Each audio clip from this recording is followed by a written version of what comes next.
So for part 2 of my presentation, I'm going to be discussing the action plan put into place as I was concluding in part 1 of my presentation. I looked at various resources to help guide my research, and specifically I look at what drove readers to become more motivated.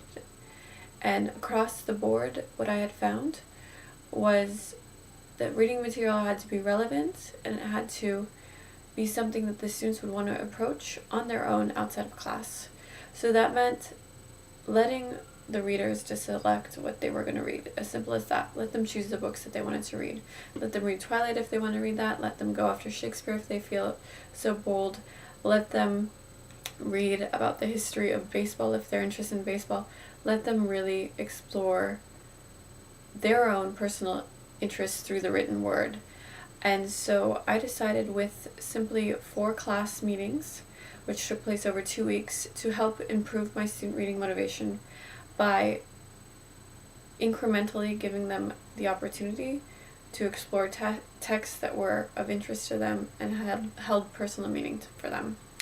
So on day 1 of my action plan, I decided to expose my students to a variety of genres. I felt like we tend to share with them 1 or 2 genres in the classroom, and it was my job as an educator to expose them to various different sorts of genres. I wanted them to know that they could read horror books. They could basically find every genre that they would find in a movie in the written format, and that the format started in the written format before it did go to the movie version. So I wanted them to make that connection and understand that they could find as much action and excitement in a text as they could in a video game or in a TV show or a movie. So the first day really centered around discussing genres, discussing what genres do they like, what genres might they connect to. If they were to walk into a library, how might that feel, and what section would they immediately gravitate towards.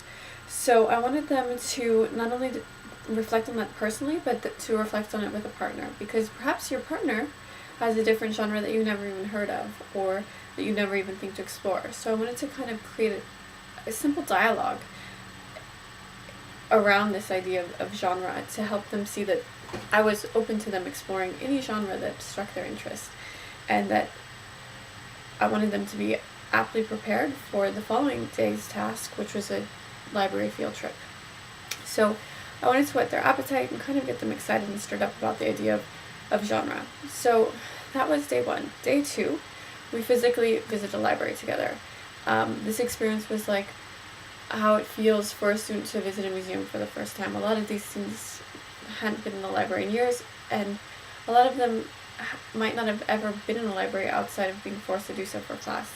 At our school, we don't have a library, so as English teachers, we have to create our own classroom libraries, but we don't have that formal setting, and simply setting them free in the library on day 2 was really exciting because a lot of them were experiencing it for the very first time. So I gave them the task to apply the genre that they had discussed the day before, seek that out, and to find 2 books. Find a book that they absolutely think they'd love, and then to find a backup book. And I challenged them when they approached those books to read the very first paragraph.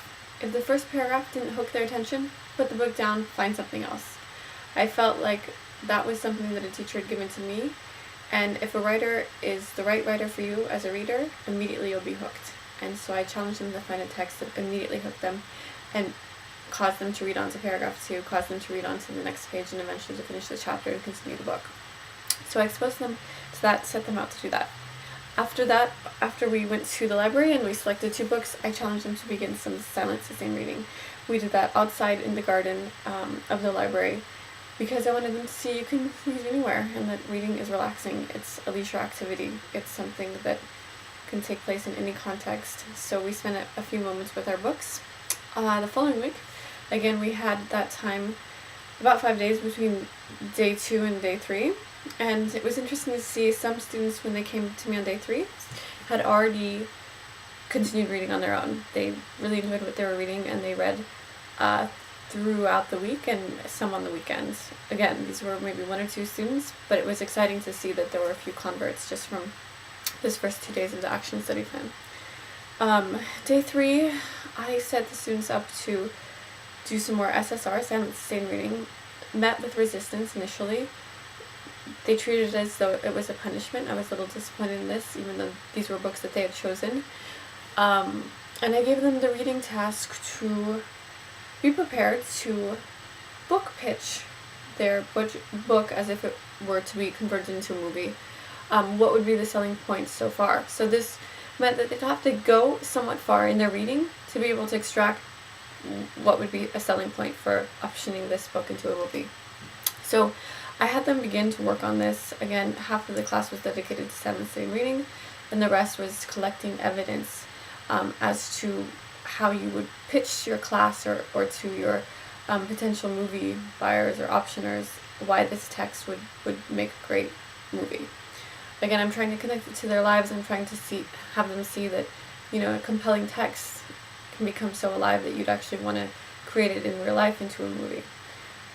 On day 4, I gave them some more time to work on their silent sustained reading, and then I had them go about their book pitching presentations. These presentations had a specific rubric that was included in the assignment, and it involved both self and peer evaluation, and it led to peers voting on essentially which books sounded the most exciting and compelling to be optioned into a movie. Again, I wanted them to be able to fight for their texts. Maybe they weren't passionate about their texts. That really showed in their presentations, but they had to dig deep and they had to find something that would work and that would translate into the class presentation. Again, the results overall of this process, I felt it was rushed. I felt that 4 days was not enough time to really get an accurate reading on how this action plan would progress.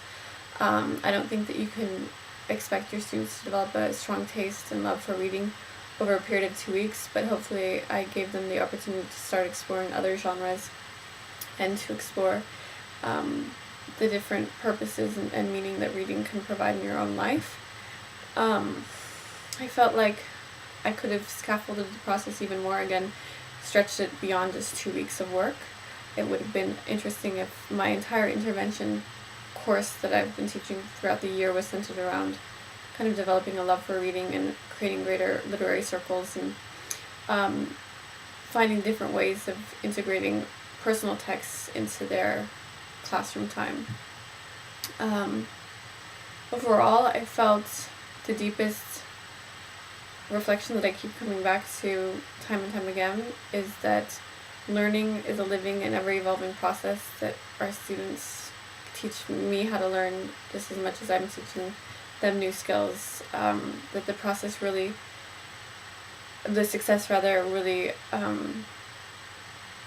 changes as you go through the process, that you start to celebrate smaller victories than you had expected, and that's okay, that sometimes a victory is composed of many small pieces, and that you need to be able to treat each and every single day as though it's a living, breathing, growing process, which learning really is. So overall, I felt the experience really valuable and helpful, and I look forward to integrating into my classroom next year. So there you have it. Thank you so much.